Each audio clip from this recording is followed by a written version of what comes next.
suis Denise Nyakeru, la cadette d'une famille de 8 enfants, dont 4 filles et 4 garçons. Je suis orpheline de père et de mère depuis l'âge de 9 mois. Je ne les ai pas connus. J'ai étudié un peu à Kamina et à Kinshasa, au lycée Tobongisa, là où j'ai fait la coupe et couture. Ensuite, je suis allée en Belgique à l'âge de 18 ans. Et là, j'ai connu mon mari quelques années après. Nous avons vécu en Belgique depuis toujours, donc à Leuven, entre autres à Bruxelles. Je l'ai rencontré, il était déjà fils d'opposant. Donc vous pouvez imaginer la vie qu'on menait. On a eu à faire des études, des formations pour pouvoir nous en sortir dans ce combat qui n'était pas facile, mais je ne m'en plains pas. Alors, en tant qu'aide-soignante, j'ai fait des études d'infirmière, mais je n'ai pas terminé, donc j'ai fait une année. J'avais besoin de travailler à cette époque. En tant que soignante, tout simplement, je travaillais dans différentes maisons de repos, dans des hôpitaux. Et voilà, j'ai fait quand même 10 ans de carrière. C'est vrai que c'était pas facile, c'était un monde que je devais découvrir. Mais par après, j'ai compris que c'est un métier que j'aimais beaucoup. Et voilà qu'en 2017, quand mon mari m'a dit qu'il voulait se présenter aux élections présidentielles, j'avoue que j'ai beaucoup réfléchi. Je me suis dit, bon, est-ce qu'on va y arriver ou pas? Je ne sais pas, mais bon. On est venu, il s'est enrôlé avec nos peu de moyens qu'on avait. Le Seigneur était avec nous. Et là, j'ai compris que ma vie ne sera plus comme avant. Alors, durant la campagne, ce que j'ai remarqué, c'est que vraiment, il y a beaucoup d'attentes. Les gens ont besoin de changement, ont besoin de se sentir valorisés, écoutés surtout et accompagnés dans leur vie. J'étais en face des filles qui n'étaient pas préparées à avoir des enfants. Et j'ai compris qu'il y avait ce problème-là d'encadrement. J'ai vu des enfants qui ne vont pas à l'école, dont les parents, plutôt les mamans, parce que j'ai pas eu à discuter beaucoup avec des hommes, qui me disent que les enfants ne savent pas aller à l'école. C'est des enfants qui sont abandonnés à eux-mêmes. Lorsque je voyais d'autres personnes qui étaient vraiment, qui n'y croyaient plus, qui se disaient que voilà, vous êtes là tout simplement parce que vous voulez qu'on vote pour vous et vous allez nous oublier, vous n'allez rien faire pour nous. C'est qu'il y a des personnes qui ont tellement des blessures, des douleurs ou qui sont désespérées. Vraiment remettre un sourire ou leur donner un peu de chaleur au cœur n'est pas facile. Croyez-moi, c'est pas facile. Et c'est face à cette souffrance que je me suis dit, si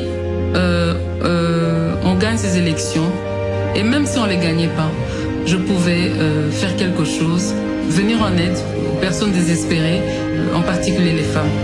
À titre illustratif, un enfant sur 10 meurt avant d'atteindre l'âge de 5 ans. Le saviez-vous? Le mariage précoce avant 18 ans. 43% des femmes âgées de 25 et 49 ans ont déclaré en être victimes. Le saviez-vous? Seulement 3 femmes sur 10 ont accès au marché du travail et majoritairement dans l'informel. Le saviez-vous? 4 filles sur 10 vont à l'école et que seulement 50% d'entre elles ont la chance de terminer le cycle primaire. Le savez-vous? Cette fatalité doit s'arrêter. Je n'ai guère la prétention de tout faire, de tout changer dans ce pays. D'ailleurs, soyez sûrs, je ne saurais y arriver. À chacun son rôle, mais en revanche, j'ai la prétention de m'exprimer, de m'élever en porte-voix et faire savoir à qui veut entendre les situations réelles de mon peuple, de mon pays. Non, je ne resterai pas inerte, ni silencieuse. Je fais le choix, pas simplement de m'exprimer, mais aussi et surtout d'agir. C'est pourquoi je lance aujourd'hui le mouvement Plus Forte. Plus Forte se veut avant tout d'éveiller les consciences des filles et femmes congolaises, de les accompagner dans l'amélioration de leurs conditions de vie ainsi que leur situation actuelle. Ce mouvement repose sur 4 piliers. L'éducation. La génération 2030 est celle d'adolescence d'aujourd'hui. Pour ce faire, je crois qu'il nous faut plus d'investissement dans leur éducation, en vue de prévenir le mariage et les grossesses précoces. Nous aurons les femmes plus fortes en 2030 si nous investissons aujourd'hui dans l'éducation de nos filles. La santé. En tant que prestataire de santé et mère, je n'aimerais pas voir une femme mourir en donnant la vie pour des causes qui sont évitables. Je rêve d'une génération de femmes plus fortes, capable de planifier les naissances et de contribuer efficacement au développement de ce beau pays. Je voudrais contribuer à soulager les souffrances des drépanocytaires à travers une bonne prise en charge, les violences basées sur le genre. Nous avons l'obligation de restaurer la dignité des femmes congolaises en vue de leur pleine participation à la consolidation de la paix et la reconstruction de la nation. Un système de protection sociale devrait permettre d'assurer la prévention et une prise en charge des victimes. Le développement des centres d'accompagnement des femmes et des filles victimes devait être une de nos priorités. L'autonomisation. Quand une femme est autonome, c'est toute la société qui en bénéficie.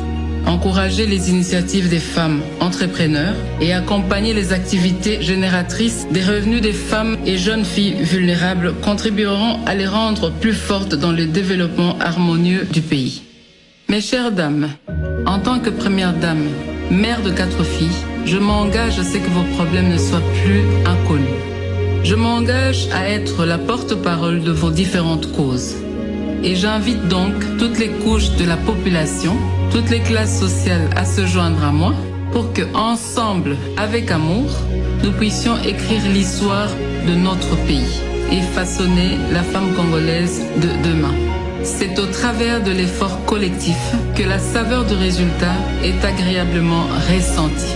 Ce sera donc avec l'adhésion de tous et de chacun que nous pourrons prétendre être d'un apport réel au changement attendu avec des femmes congolaises plus fortes. Ensemble, plus fortes.